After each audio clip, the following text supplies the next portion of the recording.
já havia no Brasil o hábito de políticos à esquerda e à direita recorrerem a vaquinhas para financiar o pagamento de dívidas judiciais, multas judiciais, até para campanha, né, para campanha eleitoral, porque não está proibida a doação individual. Mas o que acontece aqui nesse caso é que os partidários do Bolsonaro, mobilizados por ele, foram às redes sociais para pedir dinheiro com um propósito específico. O propósito é pagar multas judiciais aplicadas contra o presidente, e até hoje há aí alguma coisa, pouco menos de R$ 1 milhão em multas aplicadas no estado de São Paulo, porque o Bolsonaro sempre que ia ali passear naqueles passeios eleitorais dele, motociatas e comícios, ele não usava máscara e foi sistematicamente multado. Essas multas somam um pouco menos de R$ 1 milhão. O presidente pediu a mobilização dessa vaquinha, recolheu R$ 17,2 milhões. Isso é enriquecimento ilícito.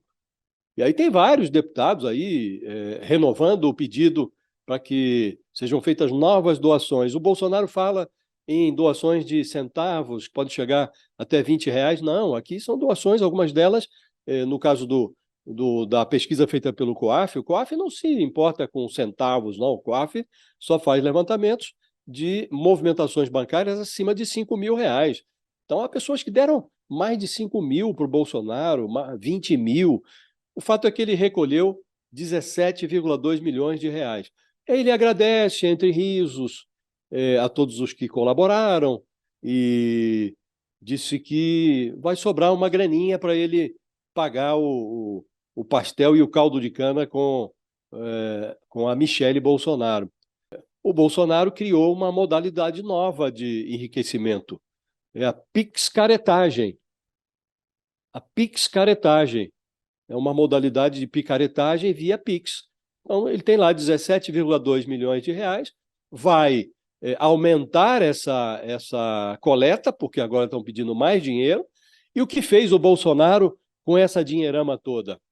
Que seria para pagar multas judiciais. Ele não pagou nenhuma multa até agora.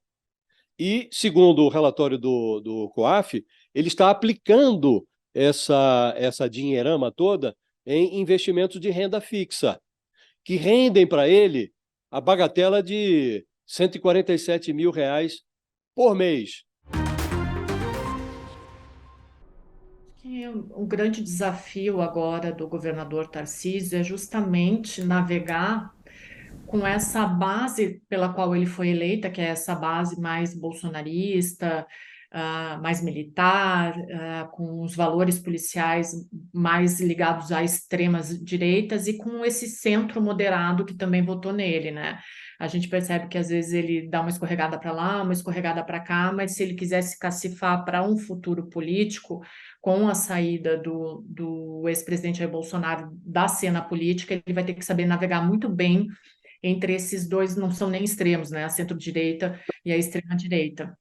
Mas aí eu vou para um ponto sociológico que eu acho que faz a gente pensar muito bem essa situação, tá? A polícia, como mecanismo, ela constitui o principal ponto encontrado pelo Estado moderno para garantir a manutenção da lei e da ordem.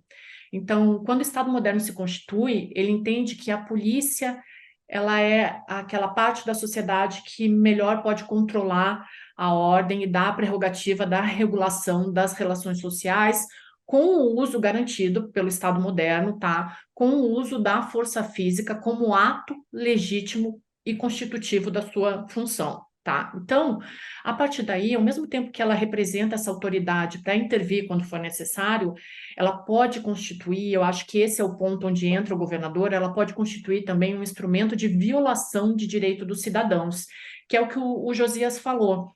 a polícia, e muitas das pessoas procuram a polícia justamente porque ela tem essa prerrogativa de solucionar um problema usando a força física, mas ela não pode nunca usar dessa prerrogativa como um instrumento de violação de direitos dos cidadãos. Então, a sociedade ela não pode ter medo da polícia, né? Quando ela faz esse uso abusivo da força, em especial da força letal, né? Então, a gente tem basicamente nessa Constituição do Estado moderno, isso não é só no Brasil, dois elementos fundamentais para o cumprimento da função policial, né? Que é a autoridade necessária para intervir quando for imperativo restaurar a ordem pública e o simbolismo da justiça, que representa quando ela atua na investigação e no esclarecimento dos crimes.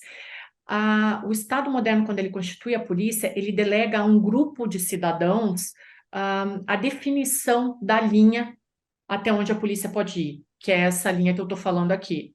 Cumprimento da lei e a segurança do cidadão. E aí que entra o governador Tarcísio. É o governador que tem que tomar a postura de não deixar com que fatos como esse, uma comemoração de uma prisão, possam dar a prerrogativa aos policiais de achar que está normal cruzar essa linha, né? Na incivilidade que marca a ação da polícia em comunidades pobres, o inaceitável marcha sempre ao lado do inconcebível, né? Não é aceitável que um policial seja assassinado por um franco-atirador a serviço da bandidagem, como aconteceu com o policial militar Patrick Bastos Reis, na cidade do Guarujá. Mas não se pode conceber que, em resposta a esse homicídio, a polícia adote práticas criminosas como a tortura e a execução de uma dezena de pessoas. E quando policiais se nivelam a bandidos, aí a segurança pública vira um torneio de facínoras. O assassinato do PM, o Patrick, resultou na deflagração de uma operação, chamada Operação Escudo. Foram às ruas, ali na Baixada Fluminense, 3.000 policiais militares. E os moradores relataram à ouvidoria da polícia ter ouvido de policiais a promessa de que iam matar pelo menos 60 pessoas em comunidades ali do Guarujá. Por hora foram contabilizados aí 10 cadáveres. E esse monturo pode subir para 12. O ouvidor, o Cláudio Aparecido da Silva, confirmou a denúncia de que um dos mortos teria sido torturado antes de ser passado nas armas ali pelos policiais. Então, o PM Patrick ele foi executado na quinta-feira da semana passada. A reação da polícia foi deflagrada na sexta. Na noite de domingo, o governador Tarcísio de Freitas correu ao Twitter para festejar a prisão do assassino do policial na Zona Sul, ele estava ali na Zona Sul de São Paulo. Aí, agora o assassino, o acusado de assassinar o policial está dizendo que não foi ele, a investigação vai ter que mostrar. E o governador anotou ali que 3 envolvidos no caso já estavam atrás das grades, agora parece que tem mais gente presa. E o Tarcísio assegurou ali que nenhum ataque aos policiais vai ficar impune. E ele exaltou o trabalho da inteligência da Polícia Militar. Mas o governador silenciou sobre essa truculência atribuída aos policiais. Qual?